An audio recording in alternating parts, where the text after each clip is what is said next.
ฟังว่าคนไทยพอไม่ออกเวิร์สกูสุคนมีเข้ามาเบิ่งไลฟ์สดในนี้ขาน้อยก็สิได้เดินทางไปนครหลวงไปเฮ็ดพาสปอร์ตเดี๋ยวขาน้อยสิมาจำศีลอยู่เกิดอีหยังขึ้นผู้พาเดินทางออกจากวัดป่าภูข้อที่สวรรณเขตแล้วมาขึ้นรถอยู่ที่บขส.นั่งรถจากปากเซเนาะสิขึ้นมาเวียงจันทน์มาเฮ็ดอีหยังจำเป็นหยังต้องเดินทางออกตอนกลางคืนหรือว่าหนีออกจากวัดแล้วบ่สบายดี FC แฟนคลับ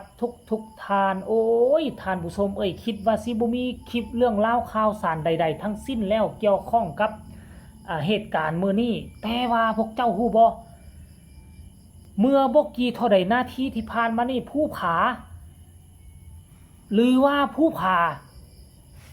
สร้างเรื่องอีกแล้วบ่ทุกคนจากเดิมว่าสิ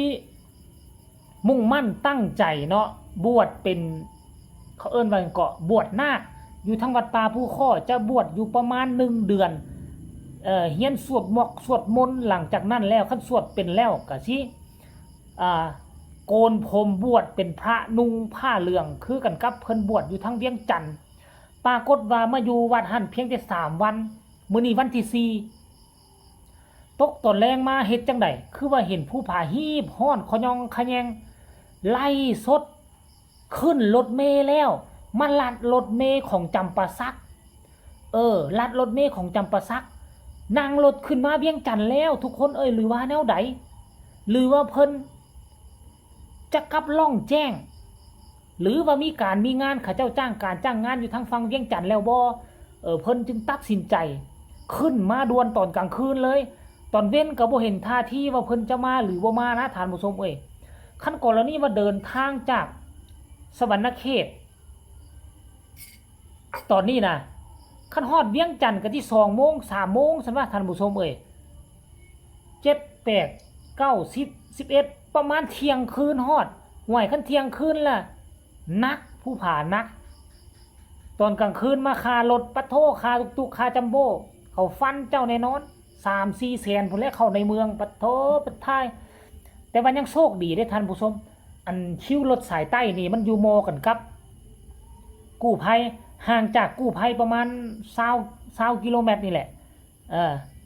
ห่างจากในเมืองกับที่เล่าซ้ำกันท่านผู้ชมซ้ำกันนั่นแหละเนาะอันนี้ก็คือเรื่องเล่าข้อมูลข่าวสารของผู้ผาเด้อ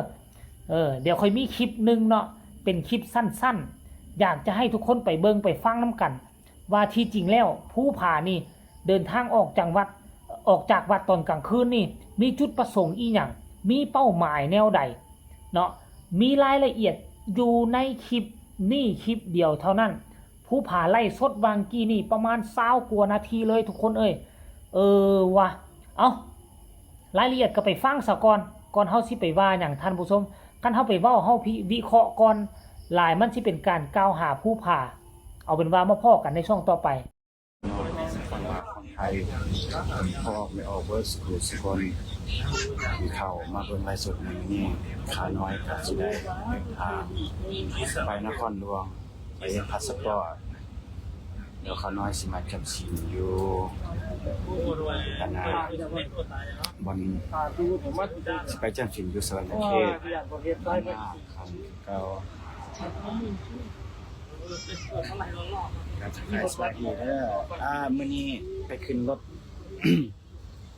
พ่อซึ่งยังไปขึ้นรถของพ่อเอง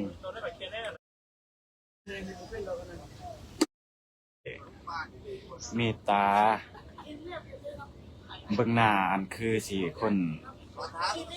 บ่มักเบ้าแต่ว่าในใจดีเด้อผู้ใดอยากเข้าความช่วยเหลือหยังก็สามารถทักหาช่วยด้วยใจเนาะแต่ด้วยใจแต่ว่าแต่คำว่าแต่ต้องมีครูบาอาจารย์แล้วแต่ศรัทธา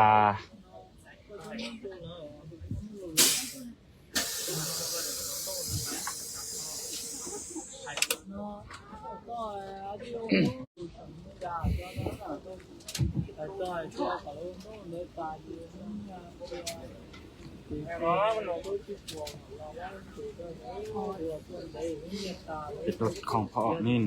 ปากสีนครหลวงขายสบายอย่าลืมมื้อนี้เลขยังสมองกับท่านผู้ถือก็อย่าให้ค่าน้อยเด้อถ้าถึกแล้วก็อย่าลืมสร้างบุญส่งกุศลให้เจ้ากรรมนายเวรสัพเพเวสีทั้งหลายสิ่งศักดิ์สิทธิ์สิ่งที่เฮาเบิ่งบ่เห็นข้าน้อยก็ได้ขึ้นค่ารถโดยสารพอทางภาคซีนครหลวงผู้ใดอยากมานครหลวงหรือว่าไปเวียงจันทน์ก็สามารถใส่ว่าสิฝากเบอร์ของคอมเมนต์ครับ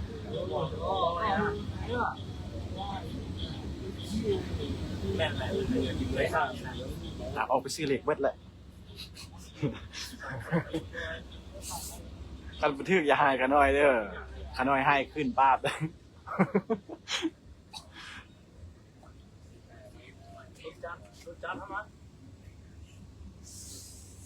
นี่ฮาวตาเจ้าฮาววัดเจียวผู้พาคำวัดเจียวสายสมบูรณ์เปิ้นย่อยองคุณลำแบ เห็นบ่ทุกคนสรุปรวมแล้วผู้ผาเนาะน่าจะเป็นเอกสารเพิ่นแล้วแล้วนะทั้งบัตรประจำตัวเพิ่นน่าจะแล้วละบ่เนาะแล้วเรียบร้อยบัตรประชาชนแล้วพอเพิ่นเฮ็ดบัตรประชาชนก่อนหน้านี้มาท่าบัตรประชาชนเฮ็ดแล้วเพิ่นมีความมุ่งมั่นตั้งใจจะไปแลนพาสปอร์ตสาเหตุที่ขึ้นมาอย่างไวว่าขึ้นมาตอนกลางคืนบ่รอซ่ามื้ออื่นเช้าซะก่อนไปกับพระอาจารย์ไปบิณฑบาตก็พระอาจารย์มื้ออื่นเช้าสากรว่าหรือว่าแนวใดแต่ว่าเป็นหยังต้องว่าฮีบด่วนแท้ๆเนาะคันเพิ่นมาตอนกลางคืนมื้อนี้มื้ออื่นเช้าเพิ่นก็มีเวลาไปเฮ็ดพาสปอร์ตเลยเฮ็ดพาสปอร์ตมื้อฮื้อก็น่าจะได้แล้วคันว่าจ่ายในราคาแพงคันจ่ายในราคาถูกก็ท่าหลายมื้อหลายเว้นแล้วแต่ราคาท่านผู้ชม